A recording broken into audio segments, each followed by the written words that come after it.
Olá, nós vamos falar sobre a terceira viagem missionária do apóstolo Paulo hoje. Lembrando que a primeira série de estudos no livro de Atos dos Apóstolos eu já gravei, está aqui no meu canal, né? Depois você vai lá, procura, assiste, você vai ser grandemente edificado.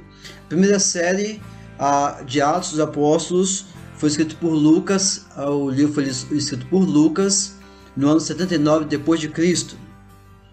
Atos dos Apóstolos, a emocionante, corajosa e extraordinária história da expansão do Evangelho e da Igreja de Cristo Jesus.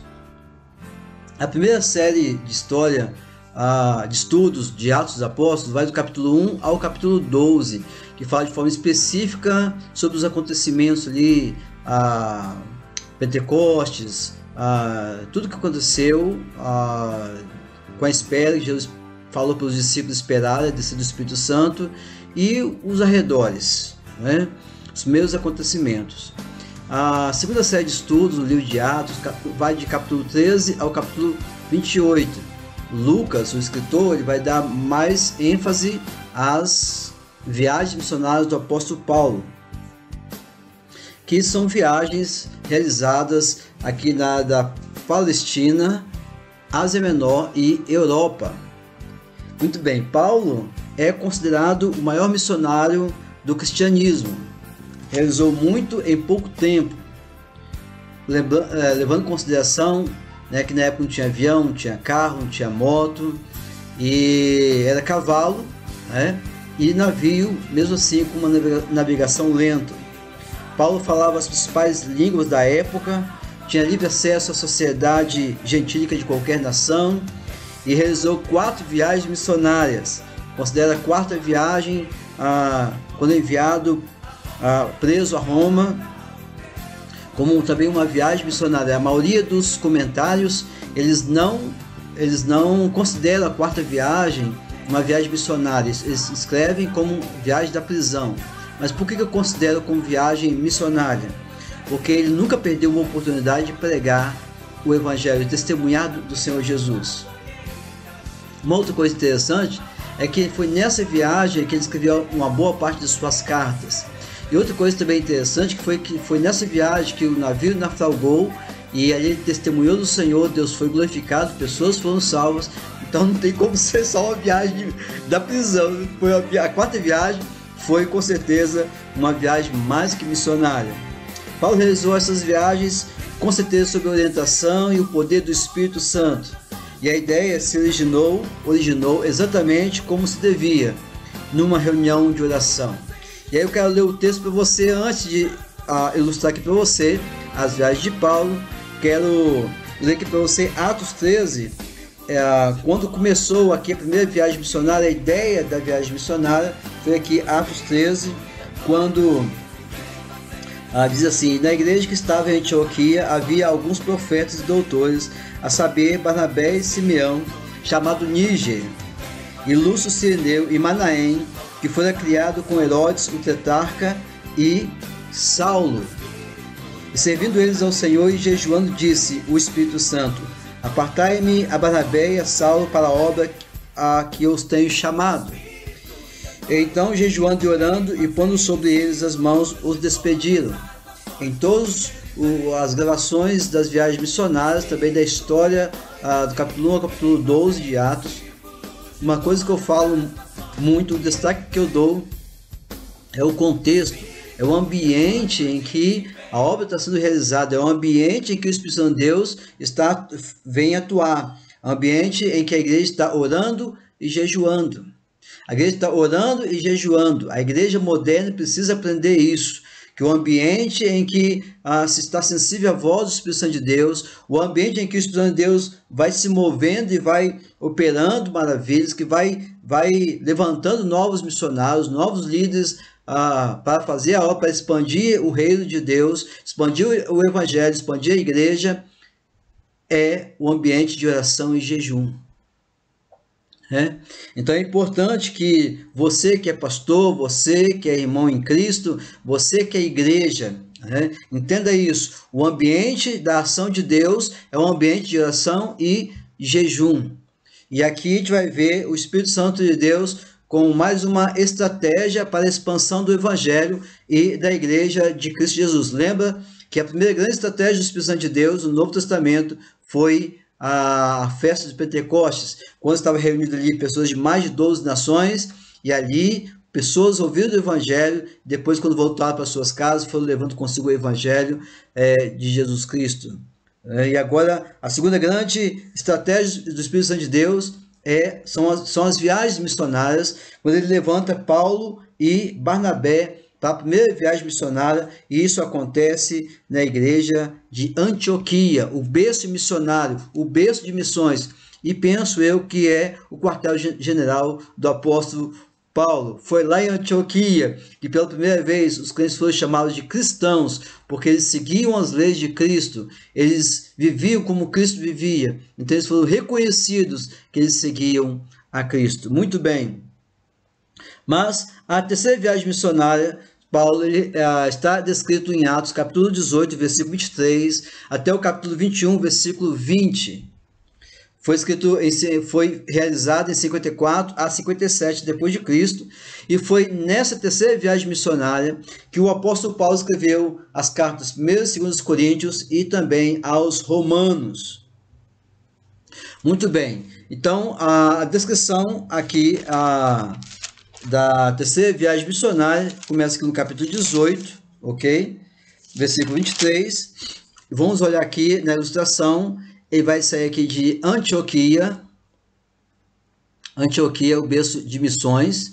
E ele vai, a Bíblia diz, aqui no capítulo 18, versículo 23, assim: estando ali algum tempo, partiu, passando sucessivamente pela província da Galácia e da Frígia, confirmando a todos os discípulos. Uma observação que eu quero dizer, é que nada é dito sobre os seus companheiros dessa ocasião. A verdade é que ele foi acompanhado, uma equipe grande, e onde ele passava também, mais pessoas iam se juntando a Paulo, passando sucessivamente pela Galáxia e pela Frígia, né? Então, toda essa região da Ásia Menor, ok? E capítulo 19, versículo 1 vai dizer o seguinte: Paulo tendo passado por todas as regiões superiores, ok? Superiores, ok? Então não passou aqui por baixo, passou por superiores. Então ele foi de Antioquia, ele foi para Tarso, de Tarso ele foi para Derbe, né? De Derbe, Listra, sempre confirmando a fé dos irmãos, sempre confirmando o estabelecimento das igrejas. Depois para Icônio, Antioquia da Pisídia, né? Lembra que aqui é Antioquia da Pisídia, aqui é Antioquia da Síria, ok? Depois foi para Éfeso. Éfeso é a maior cidade da Ásia Menor, é um grande centro, né? Aqui aconteceram muitas coisas. Aqui ele ficou 2 anos e 3 meses pregando a palavra de Deus. 3 meses pregando nas sinagogas. Depois ele se dedicou durante 2 anos a ensinar na escola de um certo tirano, diz a palavra de Deus, versos 10 e 11. E durou isto por espaço de 2 anos, de tal maneira que todos que habitavam na Ásia ouviram a palavra do Senhor Jesus, assim judeus como gregos. E a Bíblia diz, glória a Deus, e Deus pelas mãos de Paulo fazia maravilhas extraordinárias. Aleluia, irmãos. Isso é maravilhoso.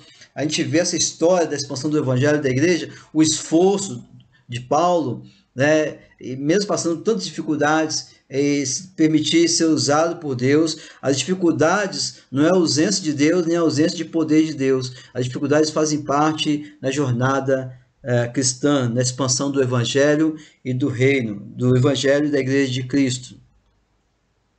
Foi aqui em Éfeso que aconteceu aquela questão dos 7 filhos de Seva, judeu principal dos sacerdotes, né? E eu quero ler aqui o texto, é muito interessante, uma parte do texto, porque o texto é muito grande, vai de 13 a 20, olha só que interessante, o texto vale a pena você acompanhar. Atos 19, 13. E alguns dos exorcistas judeus ambulantes tentavam invocar o nome do Senhor Jesus sobre os que tinham espíritos malignos, dizendo: Esconjuro-vos por Jesus a quem Paulo prega. E os que faziam isto eram 7 filhos de Seva, judeu principal dos sacerdotes. E respondendo, porém, o espírito maligno disse: conheço a Jesus e bem sei quem é Paulo, mas vós, quem sois? E saltando neles o homem que tinha espírito maligno, e asseorando-se de 2, pôde mais do que eles, de tal maneira que nus e feridos fugiram daquela casa. E foi isso notório a todos os que habitavam em Éfeso, tanto judeus como gregos, e caiu o temor sobre todos eles, e o nome do Senhor Jesus era engrandecido. Aleluia! E muitos dos que tinham crido vinham confessando publicamente os seus feitos. Também muitos dos que seguiam artes mágicas trouxeram os seus livros e os queimaram na presença de todos, e feita a conta de seu preço, acharam que montava 50.000 peças de prata. E assim a palavra do Senhor crescia poderosamente e prevalecia. Aleluia! Louvado seja o nome do Senhor. É assim, quando o evangelho chega no local, as pessoas se convertem, então elas automaticamente tomam a iniciativa de se libertar, de jogar fora, de queimar, de se desfazer daquilo que não serve mais para ela. Ela não doa para outras pessoas, elas queimam, elas jogam fora, né? Elas se desfazem daquilo. Muito bem. E ali, então, houve um grande alvoroço, né? Por causa desses acontecimentos, muitos judeus não ficaram felizes, então tentaram armar armadilhas para Paulo, veio a perseguição, como em outras viagens missionárias também. E aí Paulo, então, vai em direção à Europa, e vai passar aí, então,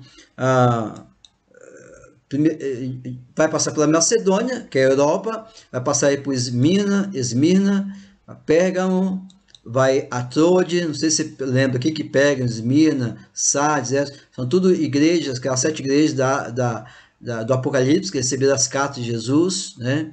Lá de Troade vai então em direção à Macedônia, que é Neápolis, né? Vai atravessar o mar aqui, depois vai fazer esse caminho que já conhece das viagens anteriores, Filipos, Anfípolis, Tessalônica, Bereia, sempre vai passando, vai confirmando a fé dos irmãos. Isso é importante você saber.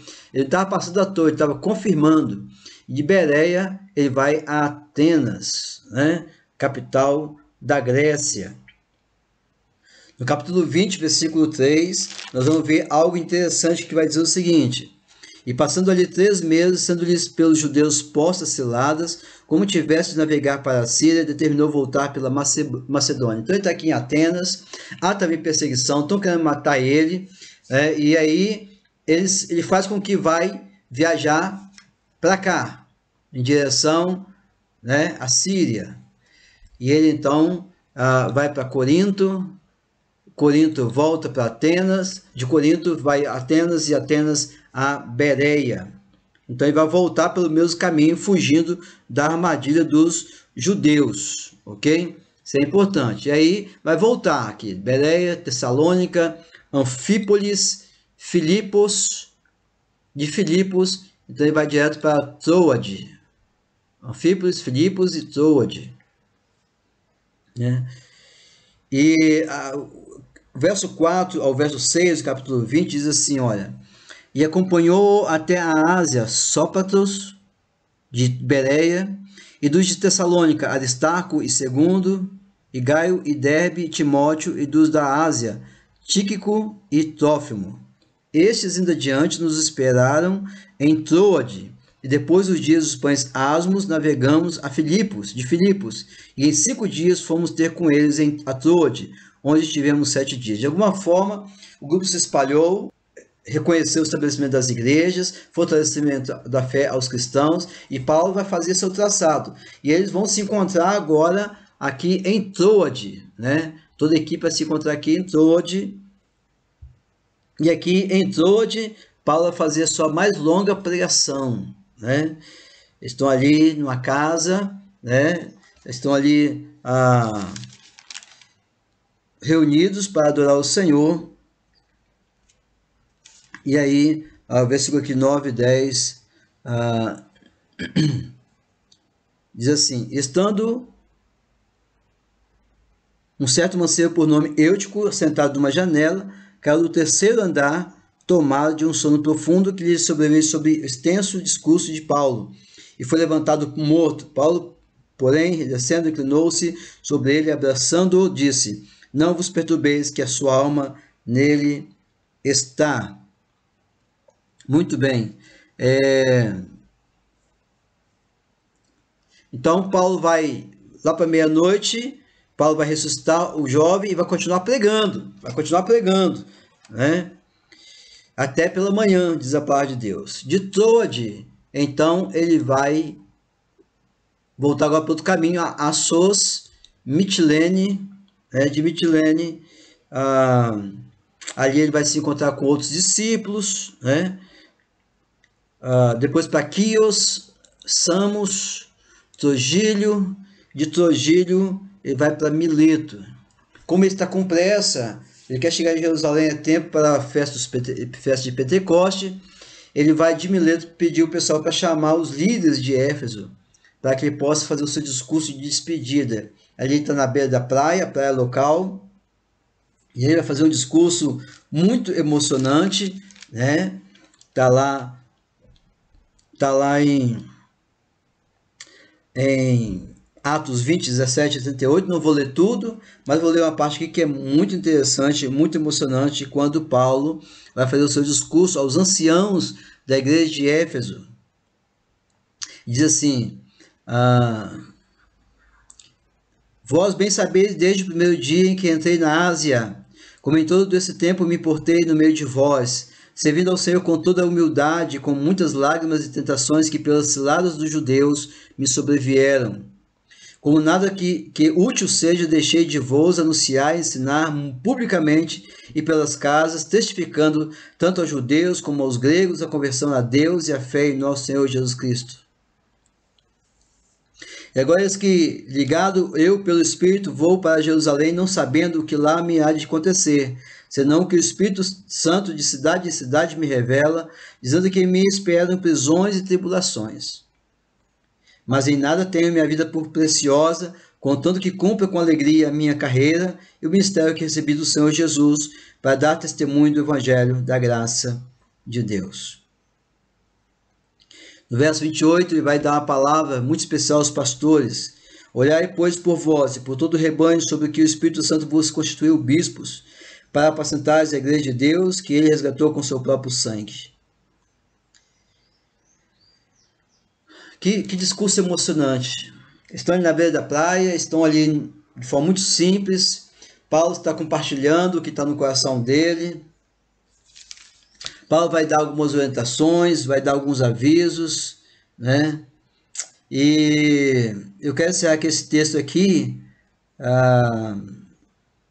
no verso 36, dizendo o seguinte: E havendo dito isto, depois do discurso dele, pôs-se de joelhos e orou com todos eles. E levantou-se um grande pranto entre todos, e lançando-se ao pescoço de Paulo, o beijavam, e entristecendo muito, principalmente pela palavra que dissera, que não veriam mais o seu rosto, e acompanharam-no até o navio. Estavam na beira da praia, de joelhos, orando, abraçados, né? E estavam entendendo o que estava acontecendo, e como eles amavam Paulo. Como Paulo sofreu, como Paulo foi de fato dores de parto, né? Primeira viagem missionária, segunda viagem missionária, perseguição, luta, arrastado pelos cabelos, quase morto, apedrejado, preso.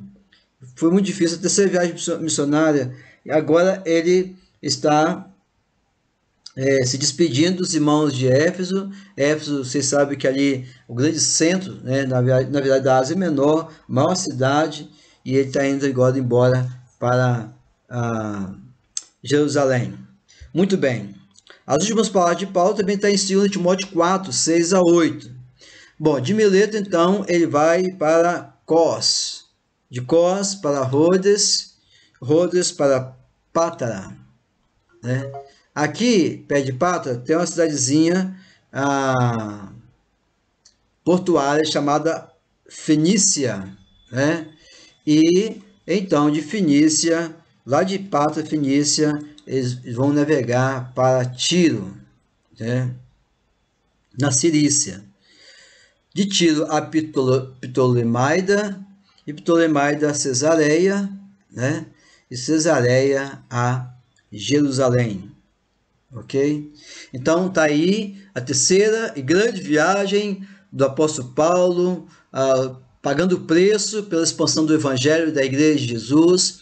Paulo sofrendo perseguição, avisos de morte, ameaças, e que essa terceira viagem missionária, ao você ouvi-la, que isso possa despertar em você um desejo maior de renunciar a si mesmo para dar lugar à vontade de Deus, aos projetos do Espírito Santo de Deus na vida da igreja, através da sua vida, e você possa se doar um pouco mais para a obra, e saber que hoje nós temos muito conforto, nós temos tecnologia, nós temos sistema de transporte muito veloz, e que a gente pode fazer muito para o Reino de Deus antes que Cristo volte, pensando que Paulo fez aqui, tanto que Paulo fez com tão poucos recursos, né? Hoje nós temos tantos recursos em nossas mãos e nós podemos fazer muito mais. Eu quero desafiar você a renunciar a si mesmo, renunciar os seus projetos de vida, renunciar os seus sonhos para dar lugar aos sonhos de Deus. Muitas almas vão ser salvas através da sua vida, do seu trabalho, da sua estratégia. Deus quer usar você, mas é importante que nós estejamos dentro de um ambiente de oração e jejum, que a igreja esteja dentro de um ambiente de oração e jejum, porque é nesse ambiente que Deus fala e nós ouvimos. É nesse ambiente que a gente vê o sobrenatural. É nesse ambiente que coisas extraordinárias acontecem. É nesse ambiente que é um ambiente de milagres. É um ambiente de vida, onde vidas são levantadas para a obra missionária. Missões são do coração de Deus para o nosso coração, para o coração da igreja. Missões é o chamado meu, seu e de cada um de nós. Deus o abençoe em nome de Jesus.